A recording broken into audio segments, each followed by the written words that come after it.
Hello everyone, today we would like to demonstrate how you can add the screen record on your iPhone 14 series device.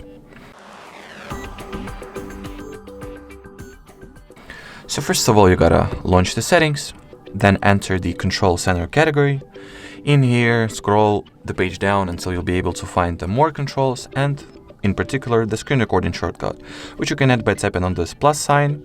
And from now on, the screen recording tool, the screen recording application, will be easily accessible from the control center, which you can launch by swiping downwards from the right part of your status bar. And in here, you can start the screen recording by tapping on it. As simple as that. Let me just do it once again. Yep. Alrighty, so that would be it for this video. Thank you so much for watching, and bye-bye.